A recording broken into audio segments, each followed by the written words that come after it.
John Elia की शायरी ने इल्म, मजहब, तारीख, मंतक, फलसफे की मध्यम सुरीली सरगोशियां सुनकर आंख खोली।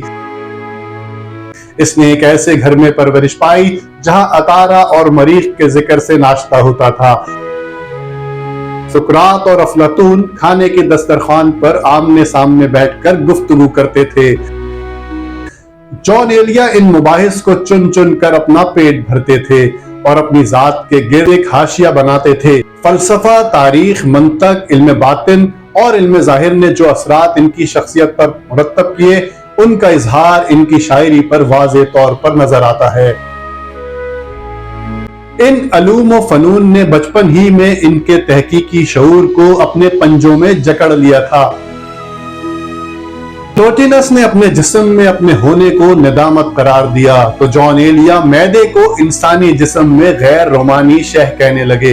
इटालियन शायर दांते की तरह इन्हें भी 8 साल की उम्र में अफलातूनी इश्क का झटका लगा।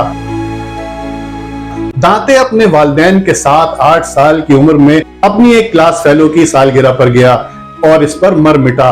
जॉन एलिया भी 8 साल की उम्र में एक लड़की पर आशिक हो गया। जब वो लड़की इनके घर आई तो ये खाना खा रहे थे। फौरन लुकमा निगल लिया, इस डर से कि कहीं इस लड़की को ये पता न चल जाए कि जॉन एलिया के जिस्म में मैदे जैसी गैर रोमानी चीज मौजूद है। फलसफे के जिन जहरीले बिच्छुओं ने जॉन एलिया को डसा, मंतक और दलाइल के जो लहजे इनकी रगो पे में उतरे, वो इनकी शायरी और अल्फाज का जामा पहनकर जलवानुमा हुए।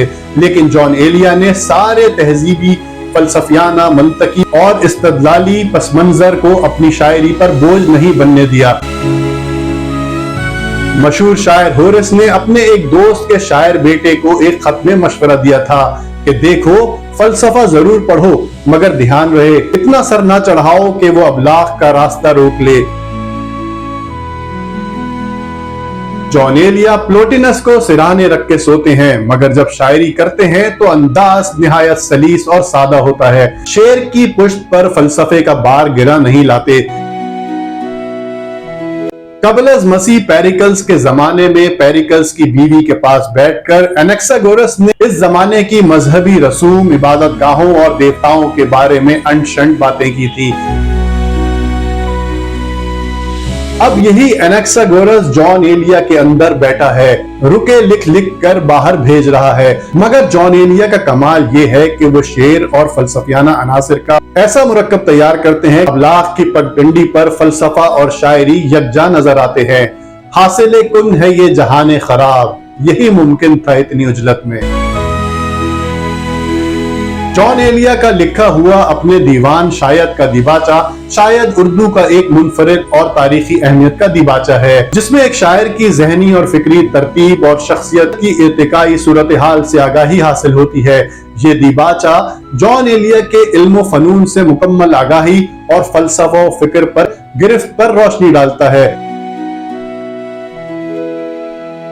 दिबाचे के बाद जॉन एलिया का दूसरा अहम तरीन नसरी शाहकार इनके इंशाइये हैं, जो जॉन एलिया एक मुद्दत से लिखते आ रहे हैं। जॉन एलिया के इंशाइया का अहम तरीन वस्फ इनका फलसफियाना असलूब है।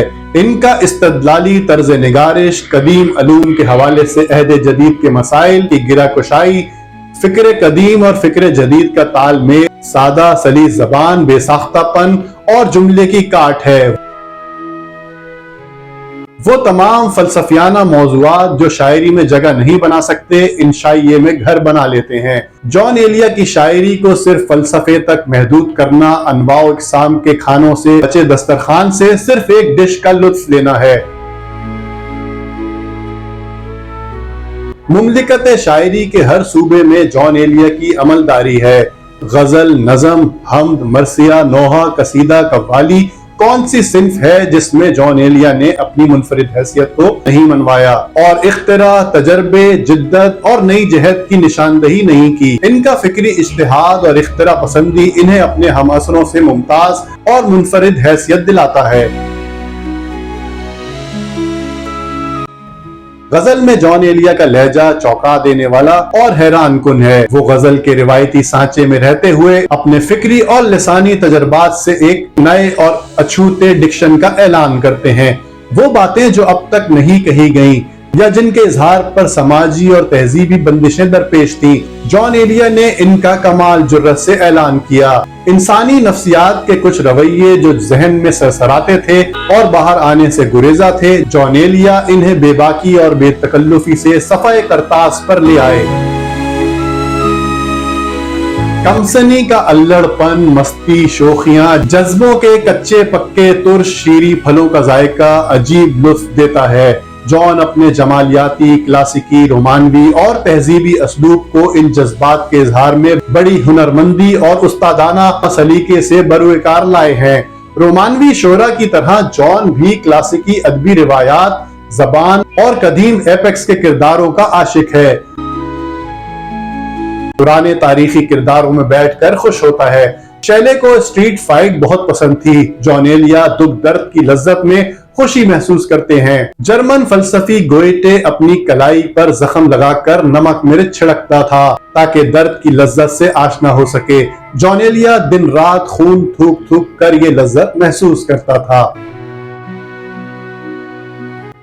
जॉन एलिया की सारी शायरी गुजरी तहजीबों, कई रुतों और बिछड़े लोगों की याद में कहे नोहे हैं। वो ऐसा शायर है जो वक्त की तपती ईंटों पर एक बेचैन बिल्ली की तरह गए दिनों की तलाश में पांव सहलाता फिरता है। वो ऐसा जहां गर्द है जिसे अपने खोए जजीरों की तलाश है और नए जजीरे की फिजा में इसका दम घुट रहा है। ए वहशतों इस वादी को ले जाओ, ये कौन लोग हैं, कहां आ गया हूं मैं।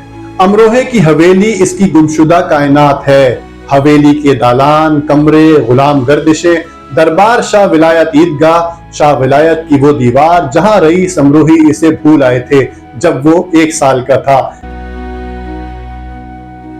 ये सब यादें इसकी तारीख और अंधी जिंदगी में जलती कंदीलें हैं जिनकी रोशनी में वो बाकी जिंदगी का सफर तय कर रहा है।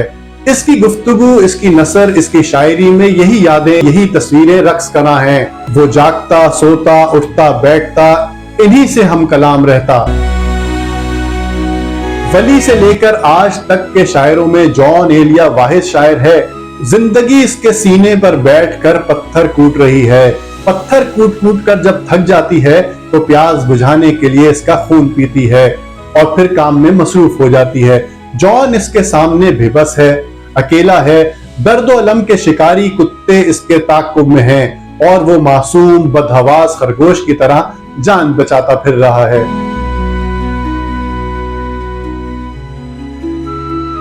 और जिंदगी के मौजूद रवैये से डरकर अक्सर इन यादों की चादर ओढ़कर सस्ता लेता है। इस नींद में ख्वाब घेर कर इसे गुमशुदा वादियों में ले जाते हैं जहां वो हकीकत की नई जिंदगी ढूंढता है। जॉन एलिया आज हम में मौजूद नहीं, लेकिन वो मौजूद ना होते हुए भी हम में, हमारे दिल में रहता है।